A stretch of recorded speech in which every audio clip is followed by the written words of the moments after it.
नमस्कार। अमाया arts classes में आपका स्वागत है। यह कोचिंग भवानीपुर जिरात में महिला वुमेंस कॉलेज के पास ही में है। तो यहाँ पे 12 की क्लास चलाई जाती है, 11, 12 और कंपटीशन की भी क्लास चलाई जाती है। तो यह हमारा यूट्यूब पे चैनल चल रहा है अभी आर्ट्स के सब्जेक्टों को समझाना, चैप्टर समझाना, क्योंकि बच्चों लोगों का एग्जाम है बोर्ड वाला। तो ये इतिहास का चैप्टर 2 है।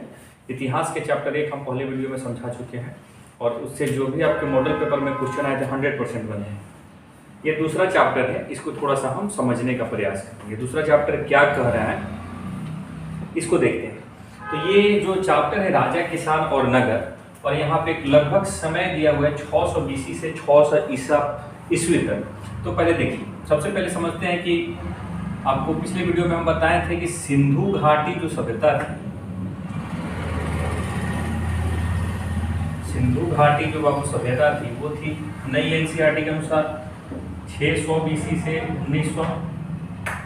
यहाँ पे जाना है ना, तब ये चैप्टर समझ पाएंगे। और सिंधु घाटी सभ्यता के बाद एक सभ्यता आई थी, वैदिक सभ्यता आई थी। कौन सी सभ्यता आई थी? वैदिक सभ्यता आई थी।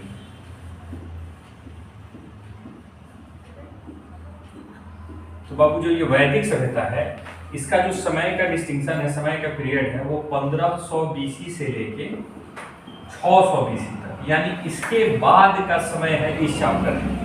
600 BC के बाद का समय है इस चैप्टर में। लेकिन हमको थोड़ा सा इतिहास में ऑब्जेक्टिव प्रश्न चैप्टर 2 से इस समय से भी बनते हैं, तो उसको हम जानने का प्रयास करेंगे। तो वैदिक सभ्यता को 2 भागों में बांटा जाता है। पहला जो है वो है ऋग्वैदिक काल, ऋग्वैदिक काल, और इसका समय जो है वो 1500 से 1000 BC। और दूसरा जो है उसका नाम है उत्तर वैदिक काल, उत्तर वैदिक काल। और टाइम की जहां तक बात है तो 1000 BC से लेकर 600 BC तक। इसके बाद महाजनपद आते हैं, फिर वंश चालू हो जाएंगे। तो सिंधु घाटी सभ्यता का पीरियड दिया हुआ है, वैदिक सभ्यता का पीरियड दिया हुआ है।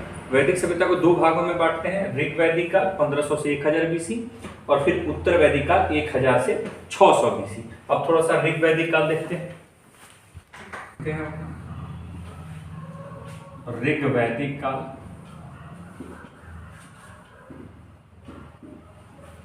तो ऋग्वैदिक काल को जानने से पहले 4 ऑब्जेक्टिव जहां से बनते हैं वो देख लीजिए। सबसे पहले देखिए वेदों की संख्या कितनी है, याद रखिएगा। वेदों की संख्या जो है 4, आपको भी पता होगा। ऋग्वेद, सामवेद, यजुर्वेद, अथर्ववेद। ऋग्वेद सबसे पहला, अथर्ववेद सबसे बाद वाला, दूसरा सामवेद था। वेदों की संख्या 4, महाकाव्य 2 हैं, महाकाव्य की संख्या 2। ये सभी ऑब्जेक्टिव हैं।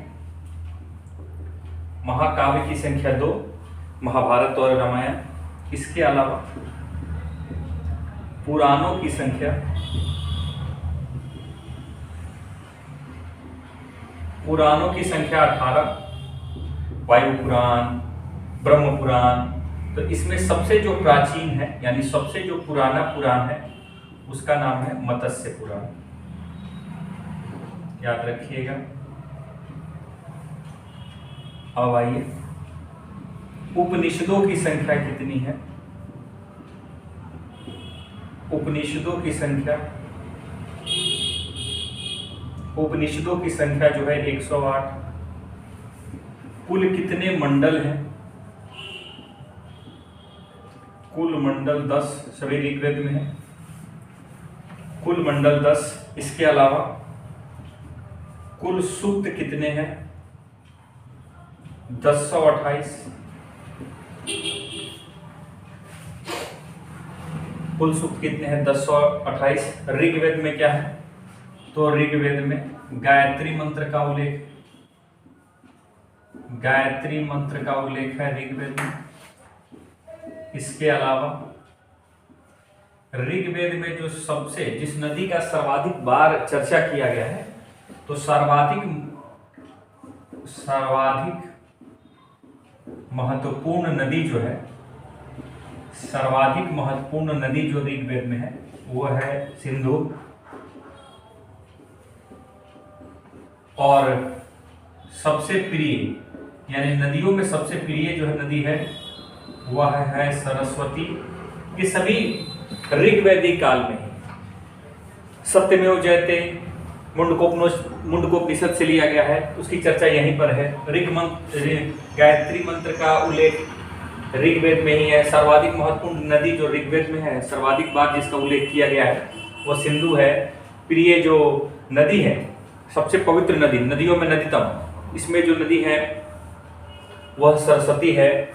ऋग्वैदिक काल में 36 बार, ऋग्वैदिक काल में 36 बार आर्य शब्द का उल्लेख किया गया है। 36 बार इस शब्द का उल्लेख किया गया है।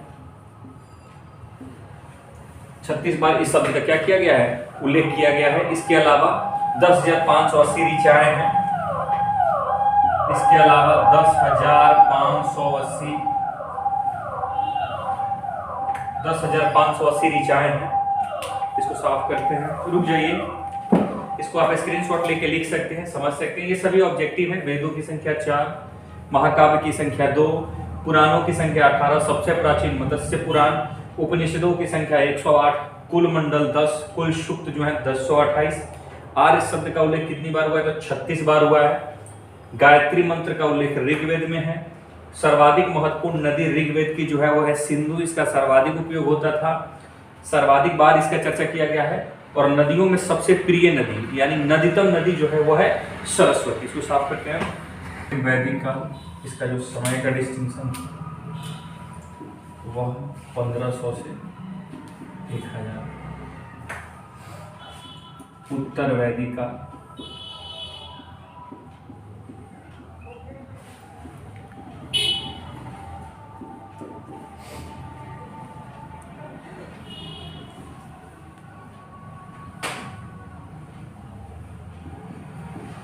ये जो उत्तर वैदिक काल है, यहाँ पे ऋग्वेद के काल की संपूर्ण जानकारी हमको ऋग्वेद से पता चलती है। उसके बाद जितने भी वेद है, जैसे सामवेद है, यजुर्वेद है, अथर्ववेद है, उनका निर्माण वैदिक काल में हुआ है, उत्तर वैदिक काल में। और यहाँ पर लोहे के प्राचीनतम साक्ष्य मिले हैं। इसका अर्थ है कि लोहे का निर्माण इसके पीरियड, इसके मतलब इसके बीच में हो गया था। लोहे का निर्माण हो गया था और लोहे के निर्माण के फलस्वरूप बड़े बड़े भवन बनने लगे थे। तो बहुत सारे जन बनने लगे थे, बहुत सारे जन बनने लगे थे। छोटे छोटे लोग समूहों में रहना शुरू कर दिए थे। तो बड़े बड़े भवनों को जन बोला जाता था। क्या बोला जाता, जन। और सभी जो छोटे छोटे मोटे जितने भी जन थे वो जब आपस में मिल गए तो वही जन कहलाए महाजनपद। क्या कहलाए, महाजनपद।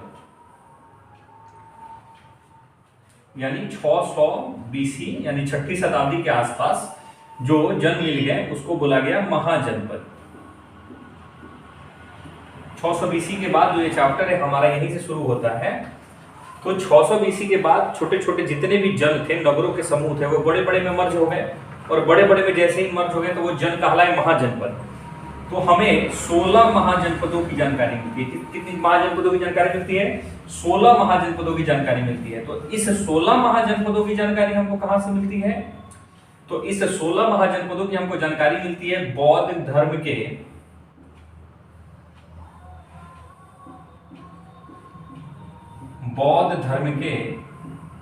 अंगुतर निकाय, बौद्ध धर्म के अंगुतर निकाय और जैन धर्म के भगवती सूत्र से। जैन धर्म के भगवती सूत्र से हमको पता चलता है कि महाजनपदों की कुल संख्या कितनी है, 16 है। 16 महाजनपदों में मगध है, काशी है, अंग है, लिच्छवी है, कोसल है, बहुत सारे जगह हैं। तो कुल महाजनपदों की संख्या 16 और इस 16 महाजनपदों की जानकारी हमको मिलती है बौद्ध धर्म के अंगुतर निकाय से और जैन धर्म की भगवती सूत्र। ये सभी पुस्तकें हैं, यहां से हमको पता चलता है। तो इस 16 महाजनपदों में याद रखिएगा, इस 16 महाजनपदों में सबसे जो शक्तिशाली जनपद था उसका नाम था मगध। ये जो राजगीर वाला क्षेत्र है यही मगध का मेन क्षेत्र था। और ये जो राजगीर मगध जो स्थित था, ये जो मगध स्थित था, ये चारों तरफ से पहाड़ों से घिरा हुआ था और इसके आसपास बहुत सारी नदियां नदियां थी, गंगा है, सोन है, पुनपुन है, जिसके फलस्वरूप यह जो क्षेत्र था काफी सुरक्षित था, क्योंकि यहाँ पर बहुत सारे व्यक्ति रहते थे, सिपाही, वो नजर रखते थे। फिर जो भी बाह्य आक्रमण करेगा उसको पहले नदी होके तभी आना पड़ता था। इस माध्यम को देखते हुए सबसे सुरक्षित जो महाजनपद था वो मगध था। ये अपने गज सेना के लिए काफी महत्वपूर्ण था, गज सेना के लिए, यानी हाथियों की सेना के लिए काफी महत्वपूर्ण था गज सेना। ये महाजनपद का सबसे बड़ा, तो पूछता है 16 महाजनपदों में सबसे शक्तिशाली महाजनपद कौन था, तो सबसे शक्तिशाली महाजनपद मगध था। तो मगध जो था ना, तो मगध पर एक वंश आया था, मगध पर एक वंश आया था और उस वंश का नाम था हर्यक वंश। क्या नाम था? हर्यक वंश। हर्यक वंश की स्थापना की गई थी बिंबिसार के द्वारा। हर्यक वंश ने कोई बहुत सारे युद्ध लड़े नहीं थे, वो जिस क्षेत्र में जाते थे शादी विवाह के माध्यम से अपने क्षेत्र का विस्तार करते थे। जैसे कौशल नरेश प्रसेनजीत की बहन महाकोशला से, उसके बाद काशी वाला जो क्षेत्र था, बनारस वाला, वो सारे क्षेत्र इसको मिल गए थे। उसके बाद लिच्छवी नरेश चेलना से, जिसका पुत्र अजातशत्रु हुआ। उसके बाद उनकी तीसरी शादी होती है पंजाब की राजकुमारी क्षेमा से। तो यहाँ से इनकी जो 3 शादियां हैं वो भारत के 3 जो क्षेत्र थे वहां से बहुत सारे आय का स्रोत आता था, तो वहां से ये शादी करते थे। तो हर्यक वंश के बारे में अब हम जानते हैं। अगला जो मगध पर सबसे शक्तिशाली, जो मतलब शक्तिशाली नहीं, मगध पे प्रथम जो वंश था उसका नाम था हर्यक वंश और इसका पीरियड था 544 बीसी से 412। पूछता है कि हर्यक वंश की स्थापना किसने की, तो जान जाइए हर्यक वंश की जो स्थापना किए थे वो किए थे बिंबिसार। इनको हर्यक वंश का संस्थापक भी माना जाता है। पूछता है हर्यक वंश की राजधानी कहाँ थी, तो हर्यक वंश की राजधानी, हर्यक वंश का एक शासक था उदयीन, जो अजातशत्रु का पुत्र था, वो राजधानी चेंज करेगा। लेकिन इनके समय यानी बिंबिसार के समय जो हर्यक वंश की राजधानी थी वो थी राजगीर, और राजगीर से भी पहले उसका नाम था गिरिब्रज, जो आपके ऑप्शन में मिल जाए। अगर गिरिब्रज मिले तो गिरिब्रज, दोनों में से कोई एक रहेगा, दोनों नहीं रह सकते। तो थोड़ा सा देखते हैं बिंबिसार के बारे में। बिंबिसार का जो पीरियड था वो 544 बीसी से 492 बीसी तक। तो बिंबिसार जो थे वो बुद्ध के समकालीन थे, गौतम बुद्ध के समकालीन थे। याद रखिएगा एक चीज,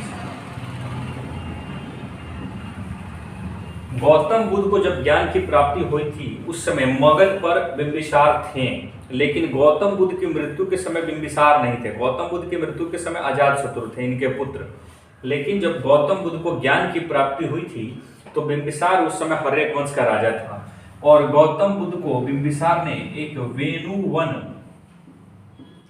वेणुवन नामक विहार दिया था कि जब आप कभी मगध आइएगा तो यहाँ पर रुकिएगा। विहार ठहरने का स्थल था। जब कोई बौद्ध धर्म बताएंगे तो बताएंगे विहार क्या है, चैत्य क्या है और मठ क्या है। तो बिंबिसार अपने क्षेत्र का विकास यहाँ से हो सकता है, देखते हो। बिंबिसार अपने क्षेत्र का जो विकास करता है वो शादियों के माध्यम से करता है। तो पहली जो उसकी शादी हो रही है वह कौशल नरेश प्रसेनजीत की बहन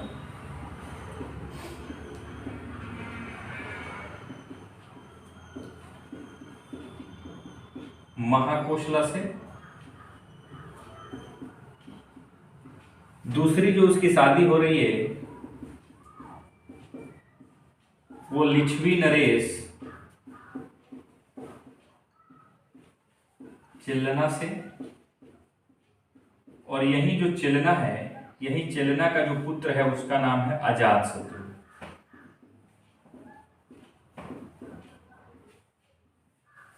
और तीसरी जो इनकी शादी हो रही है पंजाब की राजकुमारी क्षेमा से। पंजाब की राजकुमारी क्षेमा से। बस ये अपने शादी ब्याह करके ही, व्यवहारिक संबंध स्थापित करके ही अपने साम्राज्य का विस्तार करते थे। बिंबिसार की हत्या अजात शत्रु के द्वारा कर दी गई। इसलिए हर्यक वंश को जो भी इसमें बाबू शासक बनता था वो अपने पिता की हत्या करके गद्दी पर बैठता था, इसलिए इसको पितृहंता वंश भी बोला जाता है। तो आप बिंबिसार के बारे में 12th क्लास में सिर्फ इतना ही जानिए कि हर्यक वंश की स्थापना किसने की थी, तो बिंबिसार। इसके समय राजधानी कहाँ थी, तो राजगीर या गिरिब्रज। इसका समय क्या है, तो 544 बीसी से 492 बीसी। तो बिंबिसार बुद्ध के समकालीन देता है। इनमें से कौन बुद्ध के समकालीन था? समकालीन का अर्थ क्या होता है, उनके समय में। तो उनके समय में बिंबिसार थे। तो बिंबिसार ने गौतम बुद्ध को एक वेणुवन नामक बिहार दिया था कि जब आप कभी मगध आइएगा, जब कभी आप राजगीर आइएगा, घूमने की इच्छा हो, ठहरने की इच्छा हो, तो आप इसी बिहार में रुकिएगा। बिंबिसार की पहली शादी हुई थी कौशल नरेश प्रसेनजीत की बहन महाकोशला से। दूसरी जो इनकी शादी हुई थी वो थी लिच्छवी नरेश चेलना से, और इन्हीं का पुत्र था अजातशत्रु। तीसरी शादी पंजाब की राजकुमारी क्षेमा से हुआ था। यह जो महाकोशला है, काशी वाला क्षेत्र है, यहाँ से 1 लाख की सालाना आयाती थी उस समय। काफी ये उन्नत वाला क्षेत्र था। तो ये हर्यक वंश के प्रथम शासक थे जिनका नाम था बिंबिसार, और इनकी हत्या इनके पुत्र के द्वारा कर दी गई, यानी अजातशत्रु के द्वारा कर दी गई। और अजातशत्रु के द्वारा कर देने के बाद हर्यक वंश का जो दूसरा राजा होता है उसका नाम है अजातशत्रु।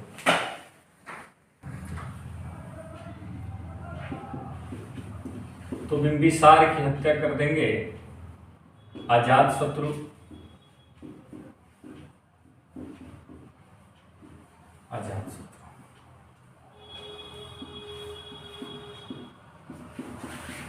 अजातशत्रु का जो समय काल है वो 492 बीसी से 460 बीसी।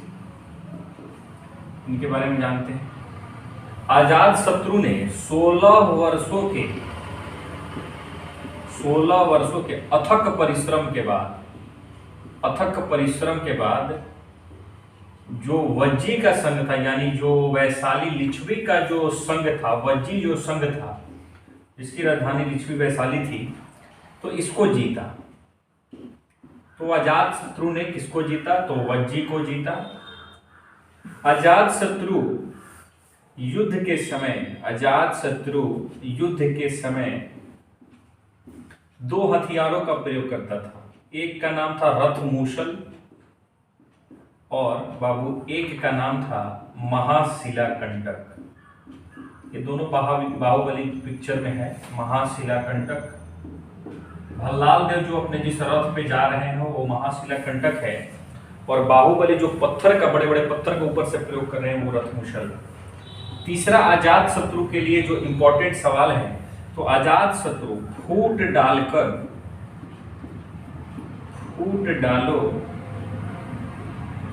राज करो।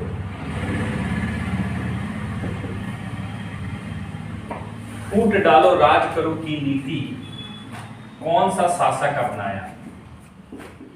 यह जो नीति थी फूट डालो राज करो, यह जो नीति थी वह अजातशत्रु के द्वारा अपनाया गया। आपके 12 के एग्जाम में क्या है कि कौन सा शासक फूट डालो और राज करो की नीति अपनाया, तो अजातशत्रु। और दूसरा बिंबिसार की हत्या किसने की, तो उन्हीं के पुत्र अजातशत्रु ने किया। 16 वर्षों के अथक परिश्रम का कौन सा क्षेत्र अजातशत्रु ने जीता, तो वज्जी। और युद्ध के समय रथमूसल और महाशिलाकंटक का प्रयोग कौन शासक करता था, तो अजातशत्रु। अब क्या हुआ, अजातशत्रु की हत्या कर देगा इसका पुत्र। अजातशत्रु की हत्या कर देगा इसका पुत्र जिसका नाम था उदयीन। और अजातशत्रु के समय भी जो राजधानी थी ना, अजातशत्रु के समय भी जो राजधानी थी वो राजगीर थी। और ऐसा माना जाता है कि जो उदयीन ने नगर बसाया था पाटलिपुत्र, उसका शुभारंभ अजातशत्रु ने ही कर दिया था। शुभारंभ किया था, बनवाया नहीं था। बनवाया तो उदयीन था। तो अजातशत्रु के समय भी जो राजधानी थी वो राजगीर ही थी। पूछता है कि अजातशत्रु किस वंश से संबंधित है, तो हर्यक वंश से संबंधित है। अब देखते हैं उदयीन। एक मिनट मुझे, अगला जो है तो बिंबिसार की हत्या कर देते हैं अजातशत्रु,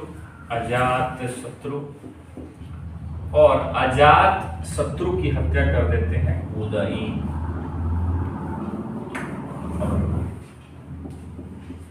ये इंपॉर्टेंट पार्ट है उदयीन। इनका जो है 560 बीसी से 544 बीसी। देखिए उदयीन सॉरी जो है 460 बीसी से 444 बीसी। देखिए उदयीन ऐसे हर्यक वंश के शासक हैं या राजा हैं जो राजधानी को चेंज करेंगे। ये क्या करेंगे, एक नगर बसाएंगे।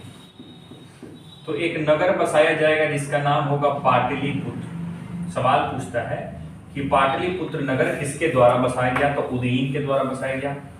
ये किस नदी के संगम पर बसाया गया, तो गंगा और सोन नदी के संगम पर ये नगर बसाया गया पाटलिपुत्र। उदयीन क्या करेगा, राजधानी को चेंज कर देगा। जो पहली राजधानी थी राजगीर, तो राजगीर की जगह पर यह राजधानी चेंज करके क्या कर देगा, पाटलिपुत्र। उदयीन क्या करेगा, राजधानी जो राजगीर थी वो चेंज करके क्या कर देगा, पाटलिपुत्र कर देगा। तो पूछता है हर्यक वंश का कौन सा शासक जिसने राजधानी को चेंज किया, तो उसका नाम है उदयीन, जिसने राजगीर से राजधानी चेंज करके पाटलिपुत्र कर दिया। और यह किस नदी के संगम पर है, गंगा और सोन नदी के संगम पर। इतना ही सवाल इंपॉर्टेंट है इसके लिए 12th क्लास के। समय देख लीजिएगा। उदयीन की जो हत्या कर दी जाएगी नागदशक के द्वारा, उदयीन की जो हत्या कर दी जाएगी वो नागदशक के द्वारा कर दी जाएगी। और नागदशक हर्यक वंश का अंतिम शासक है। हर्यक वंश का अंतिम शासक है नागदशक।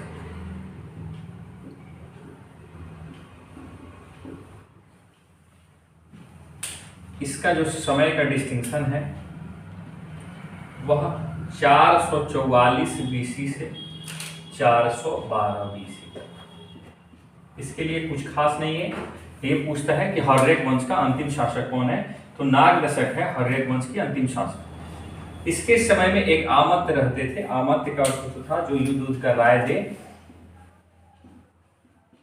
इसका एक आमत्य था, यानी नागदशक के आमत्य थे जिसका नाम था शिशुनाग।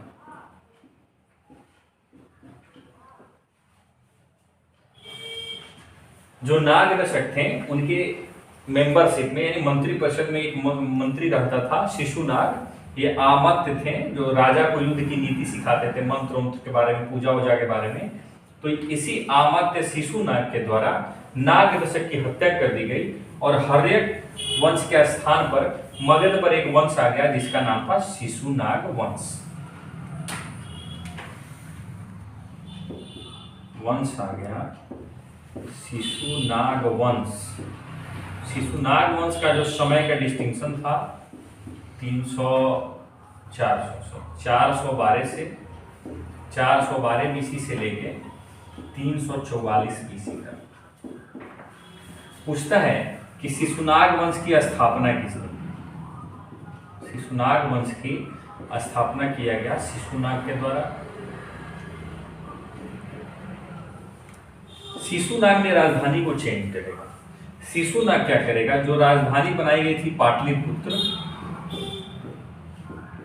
शिशुनाग ने क्या किया, जो राजधानी बनाई थी पाटलिपुत्र उदयीन के द्वारा, नागदशक के समय भी पाटलिपुत्र ही राजधानी थी, ये राजधानी को चेंज कर देगा और पाटलिपुत्र से कर देगा वैशाली। जो शिशुनाग है वो राजधानी चेंज कर देगा, पाटलिपुत्र से कर देगा वैशाली। शिशुनाग का पुत्र था, शिशुनाग का पुत्र था कालाशोक।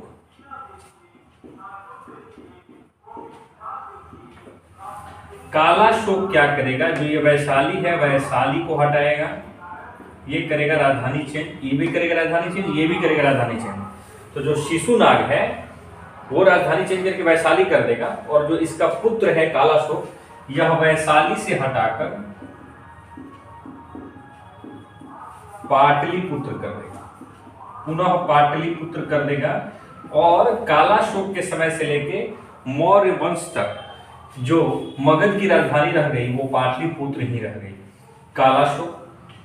शिशुनाग वंश का अंतिम शासक था, उसका नाम था नंदीवर्धन। शिशुनाग वंश का अंतिम शासक था नंदीवर्धन और नंदीवर्धन की हत्या कर देता है महापद्मनंद। महापद्म नंद।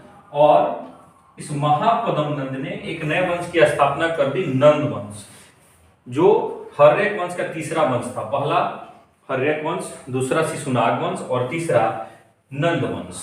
अब नंद वंश के बारे में हम देखते हैं। चलिए देखिए, अब सबसे पहला जो वंश था उसका नाम था हर्यक वंश। उसके बाद जो वंश आया उसका नाम था शिशुनाग वंश।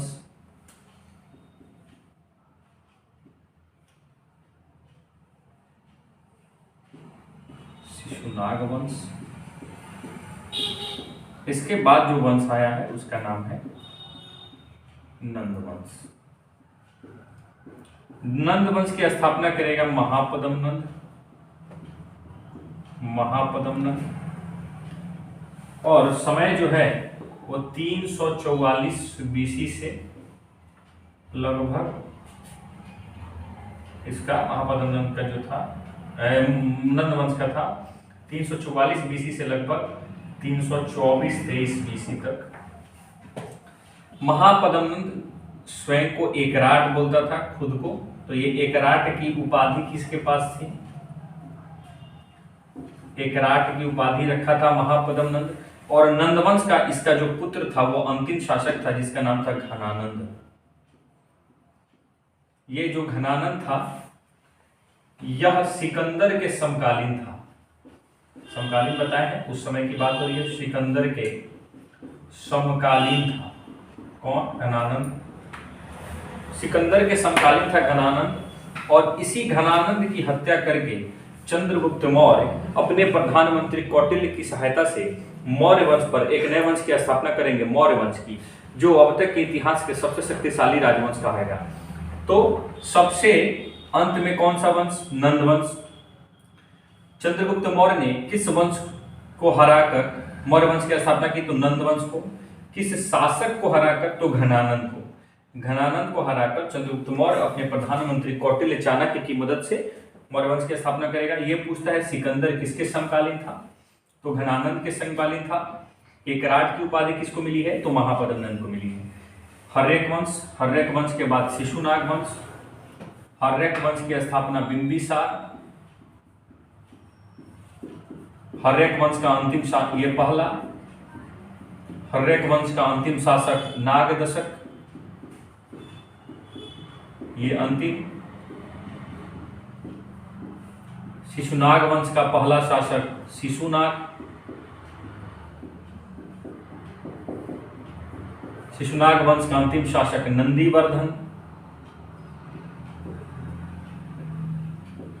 ये लास्ट था। और वैसे ही नंद वंश का पहला शासक महापद्म नंद और अंतिम शासक घनानंद। अब देखते हैं मौर्य वंश। देखते हैं मौर्य वंश। इसको देखने से पहले थोड़ा समझाते हैं, कुछ पुस्तकें हैं उसको देखते हैं।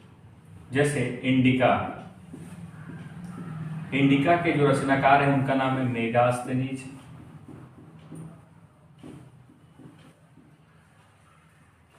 इंडिका के रचनाकार मेगास्थनीज। अर्थशास्त्र। अर्थशास्त्र के रचनाकार जो है वो है कौटिल्य। कौटिल्य का नाम ही चाणक्य है और इन्हीं का नाम ही विष्णुगुप्त है। इसके अलावा मुद्रा राक्षस के लेखक विशाख दत्त, सभी ऑब्जेक्टिव हैं। इसके अलावा अष्टाध्यायी की रचनाकार पाणिनि। अभिज्ञान शाकुंतलम।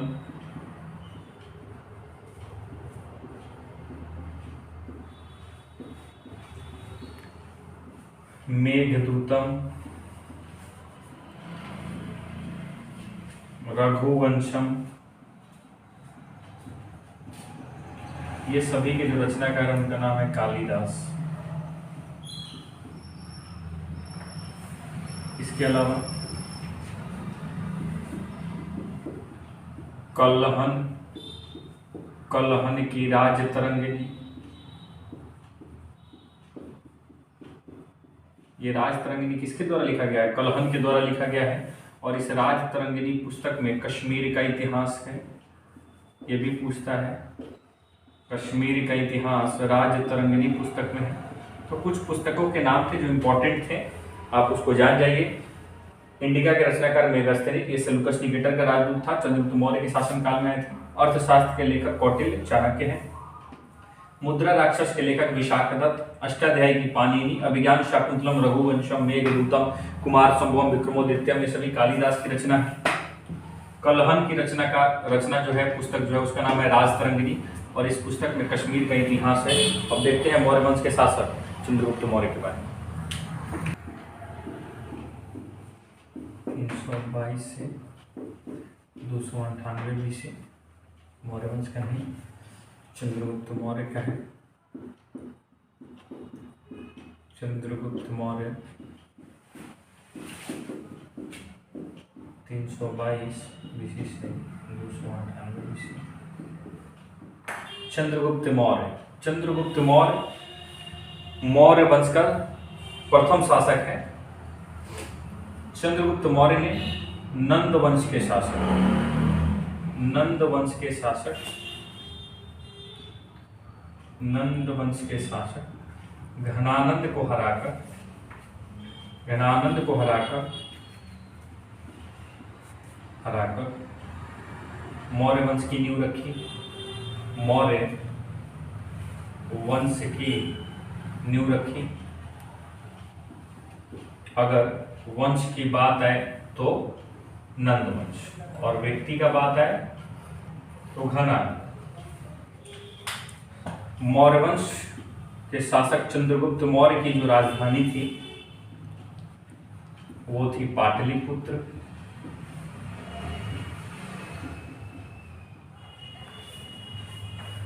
चंद्रगुप्त मौर्य की 3 शादी, चंद्रगुप्त मौर्य की 3 शादी। एक है हेलेना से,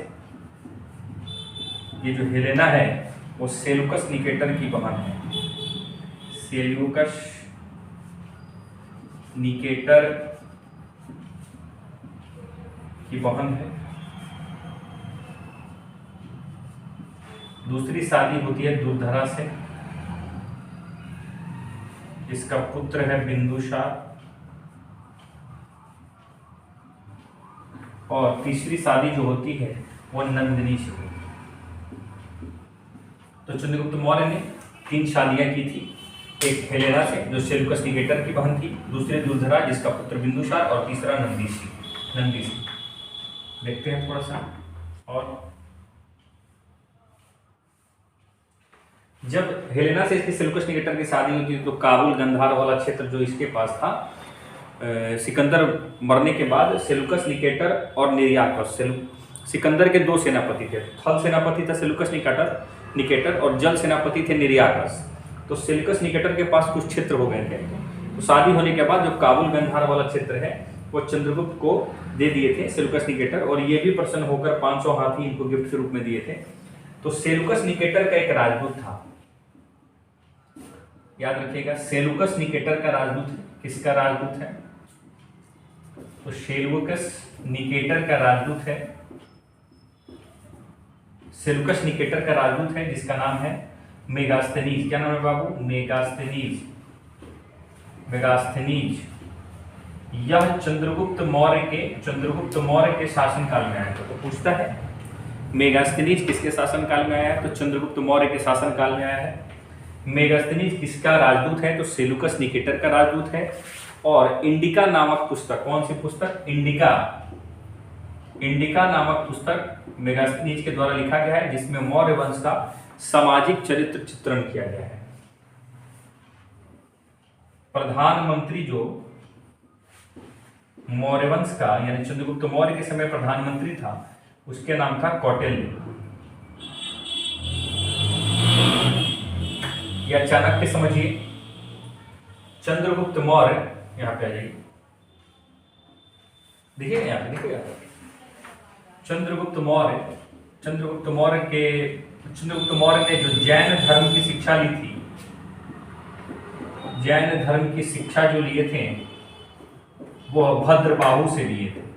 पूछता है ये सवाल कि चंद्रगुप्त मौर्य किस धर्म से संबंधित है, तो चंद्रगुप्त मौर्य जैन धर्म से संबंधित है, जैन धर्म से। और जैन धर्म की शिक्षा इन्होंने भद्रबाहु से लिया है। ये अपने ही समय में अपना उत्तराधिकारी बिंदुसार को घोषित करके 298 BC में चले जाते हैं कर्नाटक। कहाँ पे चले जाते हैं? कर्नाटक। और कर्नाटक का वह जगह है श्रवणबेलागोल। चले जाते हैं कर्नाटक और वहीं पे श्रवणबेलागोल में सुलेखना विधि के द्वारा, यानी उपवास, ये उपवास था। सुलेखना विधि के द्वारा इनकी मृत्यु हो जाती है। इनकी मृत्यु हो जाती है कहाँ पर? कर्नाटक में। कौन सा जगह? श्रवणबेलागोल। किस विधि के द्वारा? सलेखना विधि के द्वारा, यानी उपवास रखकर इनकी मृत्यु हो जाती है। किनकी? चंद्रगुप्त मौर्य की। और अगला जो उत्तराधिकारी हो जाता है वो हो जाता है बिंदुसार। ये समझ रहे हैं? ये आपके लिए सभी इंपॉर्टेंट है, जो आपके 12 के एग्जाम में आता है या फिर आएगा, उससे ही काम चल जा रहा है, बस उतना ही पढ़ाया जाएगा, ये हो जाएगा। अब देखते हैं थोड़ा सा बिंदुसार के बारे में।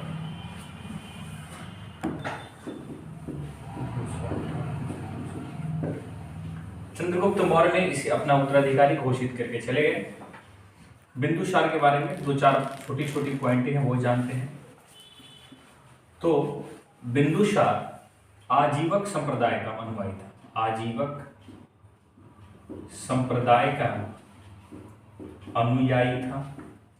यह जैन धर्म, बौद्ध धर्म नहीं, यह आजीवक संप्रदाय का अनुयायी था। इसके अलावा बिंदुसार को अमित्रघात के नाम से भी जाना जाता है। अमित्रघात, जिसका अर्थ होता है शत्रु विनाशक।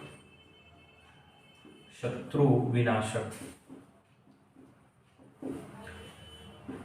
बिंदुसार के समय में डाइमेकस, पूछता है डाइमेकस किसके शासन काल में आया था, तो डाइमेकस बिंदुसार के शासन काल में आया था। डाइमेकस वायु पुराण में बिंदुसार को, वायु पुराण में बाबू बिंदुसार को भद्रसार कहा गया है। भद्रसार कहा गया है। और जैन साहित्य में बिंदुसार को सिंहसेन कहा गया। पूछा जाता है कि भद्रसार की उपाधि किसको मिली हुई है, तो बिंदुसार को। सिंहसेन की उपाधि किसको मिली हुई है, तो बिंदुसार को। डाइमेकस किसके राज दरबार में आया था, तो बिंदुसार को। अमित्रघात के नाम से कौन जाना जाता है, बिंदुसार। बिंदुसार किस संप्रदाय का अनुयायी था, तो आजीवक संप्रदाय का अनुयायी था। बिंदुसार हमेशा चाहता था कि उसका पुत्र सुसीम उत्तराधिकारी बने। कौन बने, सुसीम। लेकिन बिंदुसार के समय में मौर्य वंश के प्रधानमंत्री चेंज हो गए थे, और इस समय जो प्रधानमंत्री चाणक्य नहीं, राधागुप्त थे। और राधागुप्त के कूटनीति के अनुसार सुसीम मौर्य वंश का अगला शासक न बन के बन जाता है अशोक।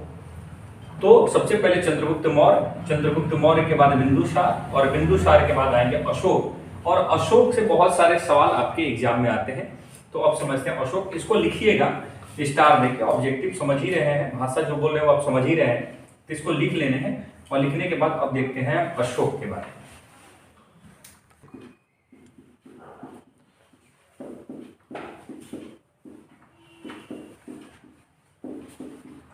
अशोक के बारे में थोड़ा सा देखते हैं। अशोक मौर्य वंश का सबसे शक्तिशाली राजा था। और अशोक के पिता का नाम बिंदुसार, अशोक के माता का नाम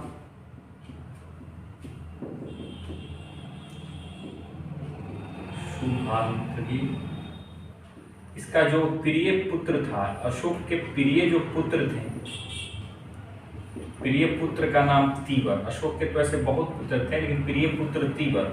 अशोक के एक और पुत्र के बारे में आपको मिलेगा सुनने को, राहुल और संघमित्रा। और ये जो राहुल और संघमित्रा है, इन दोनों को अशोक ने भेजा था श्रीलंका बौद्ध धर्म के प्रचार के लिए। बौद्ध धर्म के प्रचार के लिए अशोक के बारे में जो छोटी छोटी बातें हैं, इंपॉर्टेंट है, आपके एग्जाम में आती है, वो जान जाइए। तो अशोक को शिलालेखों का जन्मदाता माना जाता है।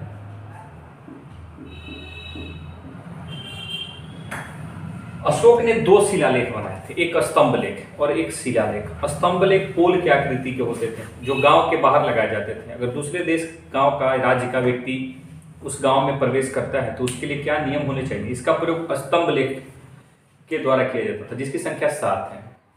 लेकिन जो व्यक्ति गांव में रह रहे हैं उनको किस नियम का पालन करना है, उसके लिए क्या नियम बनाए गए हैं, इसके लिए शिलालेखों की व्यवस्था की गई है। तो स्तंभ लेख की संख्या 7 और शिलालेख तो बहुत है, 44-45 के प्रोक्स हैं, लेकिन महत्वपूर्ण जो शिलालेख है उसकी संख्या 14 है। तो कुल शिलालेख, कुल जो बाबू शिलालेख हैं अशोक के 14।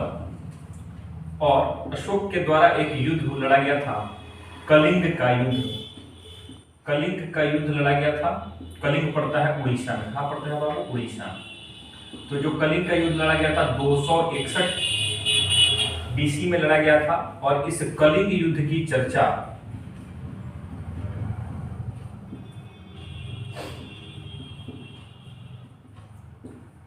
कलिंग युद्ध की चर्चा 13वें शिलालेख में है।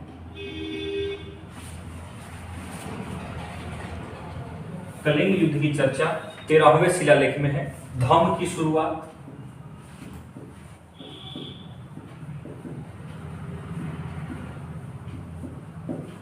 शुरुआत अशोक के द्वारा की गई थी। धम्म के अंतर्गत बहुत व्यक्तियों का समूह बनाया गया था, जो स्वयं अशोक भी धम्म के आधार पर 10वें साल, 12वें साल, 20वें साल कहीं कहीं जाकर यात्रा करते थे, वहां की कर को माफ करते थे। तो बौद्ध धर्म का विस्तार जो होता था वो धम्म के माध्यम से भी होता था।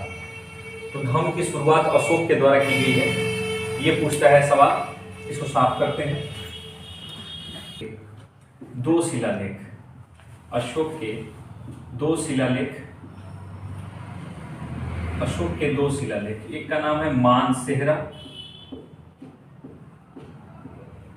और दूसरे का बाबू नाम है शहबाजगढ़ी।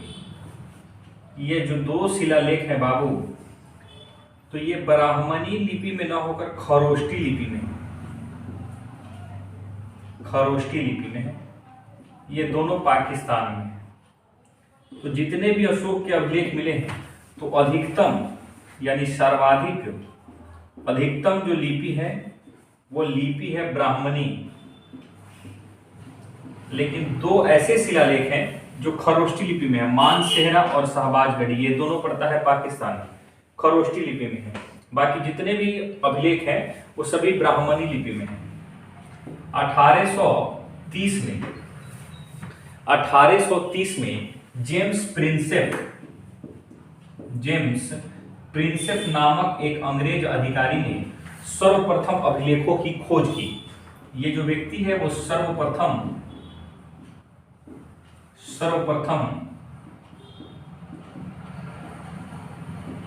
अभिलेखों की खोज की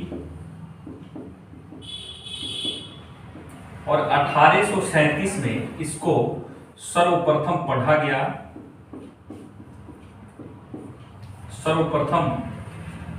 1837 ईस्वी में सर्वप्रथम इसको पढ़ा गया जेम्स प्रिंसेप के द्वारा। 1837 में पढ़ा गया, 1830 ईस्वी में ढूंढा गया। जेम्स प्रिंसेप एक अंग्रेज अधिकारी था। इसके अलावा जितने भी अशोक के अभिलेख हैं उसमें किसी में पशु बलि की हत्या पर निंदा है, गौ हत्या नहीं करनी है, बहुत सारे नियम कानून बनाए गए थे। अशोक ने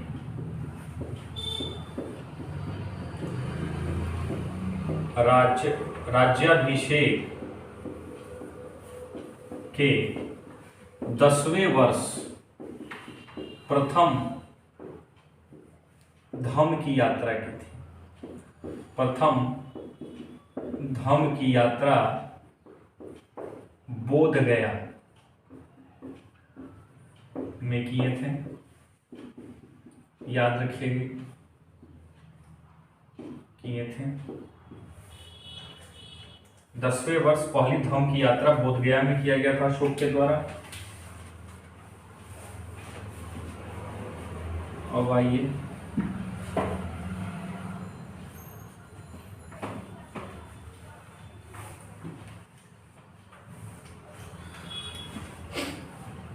कुछ बौद्ध संगीतियां हैं,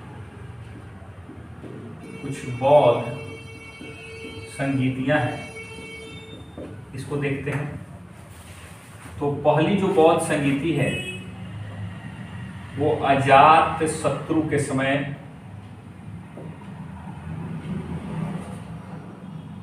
अजात शत्रु के समय हुआ है 483 BC में राजगीर।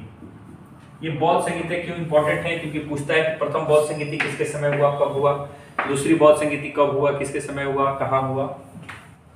दूसरी जो बौद्ध संगीति है वह कालाशोक, कालाशोक के बारे में बताए हैं, जो शिशुनाग वंश से संबंधित था।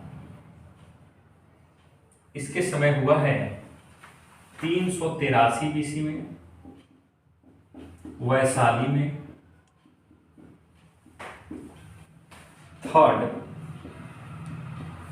थर्ड जो है वो हुआ है अशोक के समय। तीसरी बौद्ध संगीति अशोक के समय हुआ है 250 BC पाटलिपुत्र। चौथी बौद्ध संगीति जो हुई है वो कनिष्क के समय हुआ है, एक कुषाण वंश का शासक था।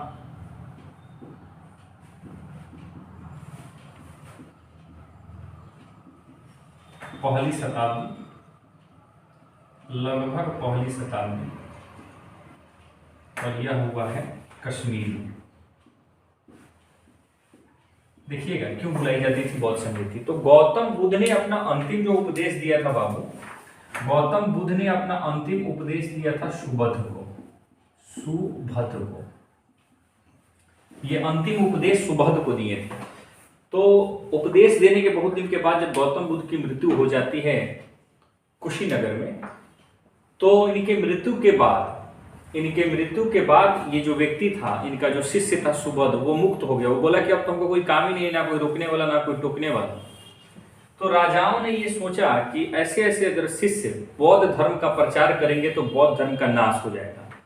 इसीलिए बौद्ध धर्म को सुरक्षित रखने के लिए राजाओं के द्वारा बौद्ध संगीतियां बुलाई गई।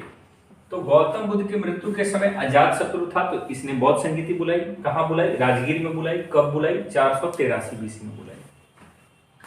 दूसरी बौद्ध संगीति कालाशोक के समय बुलाया गया, जो शिशुनाग वंश से संबंधित था, 383 BC में। तीसरी बौद्ध संगीति अशोक के समय 250 BC पाटलिपुत्र में, और चौथी कनिष्क के समय कश्मीर में बुलाई गई। ये सभी बौद्ध संगीतियां बौद्ध धर्म के प्रचार और प्रसार के लिए बुलाई जाती है। इसके अलावा कुछ और इंपॉर्टेंट सवाल है चैप्टर 2 में, उसको देखते हैं। इसको देख लीजिए, स्क्रीनशॉट मान लीजिए। थोड़ा सा बौद्ध धर्म से 2-3 पॉइंट है, सवाल बनता है, लिखते हैं। गौतम बुद्ध ने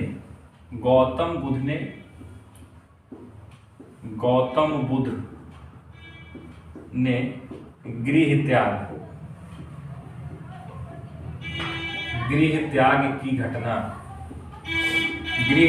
घटना जो बाबू कहलाती है महाभिनिष्क्रमण। गृह त्याग की घटना कहलाती है महाभिनिष्क्रमण। गौतम बुद्ध के ज्ञान की प्राप्ति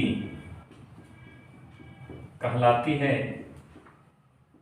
धर्म चक्र परावर्तन। और गौतम बुद्ध की मृत्यु की जो घटना कहलाती है वह कहलाती है महापरिनिर्वाण। गौतम बुद्ध ने अपना पहला उपदेश सारनाथ में दिया था। 5 ब्राह्मण को असाजिया, औज, भादिया, कौंडिन्य, और इनकी जो मृत्यु हुई थी वो हुई थी कुशीनगर में। इनकी जो जन्म हुआ था वह लुम्बिनी, नेपाल के तराई क्षेत्र में पड़ता है लुम्बिनी, वहां पे इनका जन्म हुआ था। तो इनकी गृह त्याग की घटना कहलाती है महाविनिष्क्रमण, ज्ञान की प्राप्ति कहलाती है धर्मचक्र परावर्तन, और इनकी मृत्यु की घटना कहलाती है महापरिनिर्वाण। और एक त्रिपिटक है, वहां से सवाल आते हैं, तो वो जान जाइए कि त्रिपिटक क्या है। त्रिपिटक गौतम बुद्ध के मृत्यु के बाद उनके ज्ञानों को, त्रिपिटक का अर्थ होता है टोकरी, त्रिपिटक का अर्थ होता है बाबू टोकरी। गौतम बुद्ध के मृत्यु के बाद उनके ज्ञानों को 3 पुस्तकों में संकलित कर दिया गया। वो पुस्तक है सुत्त पिटक, विनय पिटक, अभिधम पिटक। तो त्रिपिटक 3 एग्जाम में पूछता है निम्नलिखित में से कौन त्रिपिटक नहीं है, या फिर त्रिपिटक किससे संबंधित है, तो त्रिपिटक बौद्ध धर्म से संबंधित है। एक है सुत्त पिटक, दूसरा है विनय पिटक,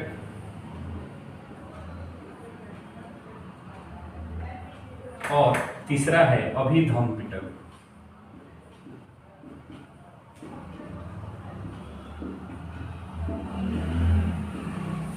तो गौतम बुद्ध के जितने भी ज्ञान हैं वो सभी को 3 पुस्तकों में रख दिया गया, सुत्त पिटक, विनय पिटक, अभिधम पिटक।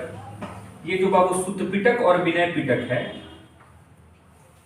ये सुत्त पिटक और विनय पिटक को पहली बौद्ध संगीति जो हुई थी,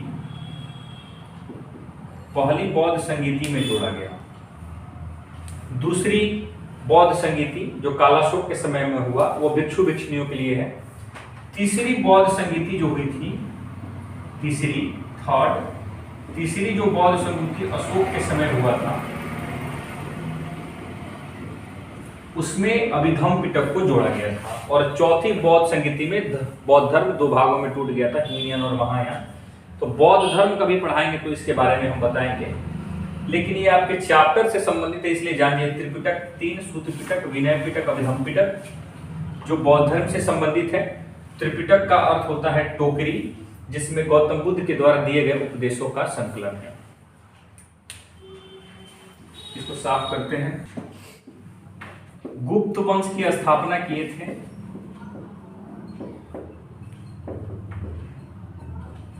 कुमारगुप्त।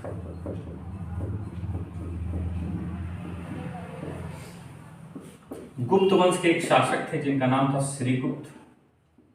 ये गुप्त वंश के वास्तविक संस्थापक हैं। और एक चीनी यात्री है जिसका नाम है फाहियान। ये चंद्रगुप्त विक्रमादित्य के समय आया था। चंद्रगुप्त विक्रमादित्य के समय आए थे। चंद्रगुप्त विक्रमादित्य के समय आए थे फाहियान। और एक व्यक्ति है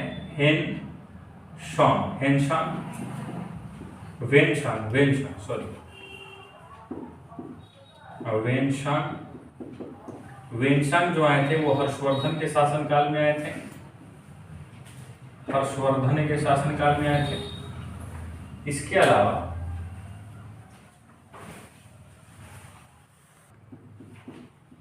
एक नालंदा विश्वविद्यालय है। नालंदा विश्वविद्यालय, तो नालंदा विश्वविद्यालय की स्थापना कुमारगुप्त प्रथम ने किया था।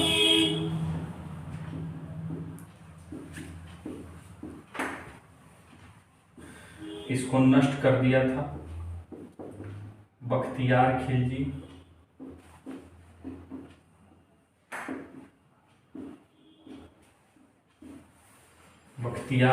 ये जो बख्तियार खिलजी था ये मोहम्मद घोरी का गुलाम था।